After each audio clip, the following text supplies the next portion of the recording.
మర్రి చెట్టు న్యాయస్థానం. ఒక ప్రశాంతమైన గ్రామం మధ్యలో ఒక పెద్ద అందమైన మర్రి చెట్టు ఉండేది.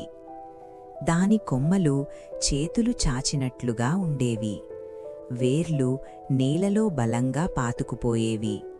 దాని నీడలో చల్లదనం, ప్రశాంతత ఉండేది.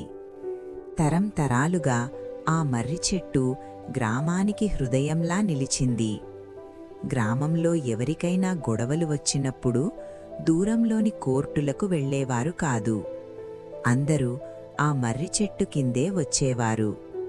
ముసలి రైతులు, యువకులు, జ్ఞానమున్న మహిళలు, అనుభవం ఉన్న పెద్దలు అందరూ చెట్టు నీడలో వలయంగా కూర్చునేవారు. ఒక మధ్యాహ్నం 2 పొరుగువారు భూమి విషయంలో కోపంగా వచ్చారు. వాళ్ల మాటలు గట్టిగా, ఒకరిపై ఒకరు ఆరోపణలు చేసుకున్నారు. ఆ వాతావరణం ఉద్రిక్తంగా మారింది. అప్పుడు పెద్దలు చేతులు ఎత్తి, "ముందుగా కూర్చోండి, ముందుగా వినండి" అని నెమ్మదిగా చెప్పారు. అరుపులు ఆగిపోయాయి. అక్కడ నిశ్శబ్దం ఏర్పడింది. జాగ్రత్తగా ప్రశ్నలడిగారు. నిజాయితీగా తమ కథలు చెప్పారు. మెల్లగా కోపం తగ్గింది. పైకి చూస్తే మర్రి చెట్టు ఆకులు గాలిలో మెల్లగా కదులుతూ వింటున్నట్లుగా అనిపించింది. సూర్యుడు అస్తమించేటప్పుడు నిజం మెల్లగా బయటపడింది. ఇంకా ఒక నిర్ణయం తీసుకోవలసి ఉంది. అది జ్ఞానం మాట్లాడే క్షణం కోసం ఆకాశంలో తేలియాడుతూ ఉంది. పెద్దలు న్యాయమూర్తుల్లా ఆదేశాలివ్వలేదు. దారి చూపే మార్గదర్శకుల్లా నెమ్మదిగా మాట్లాడారు. వాళ్ల మాటలు ప్రశాంతంగా ఉన్నాయి. వాళ్ల స్వరం స్థిరంగా ఉంది.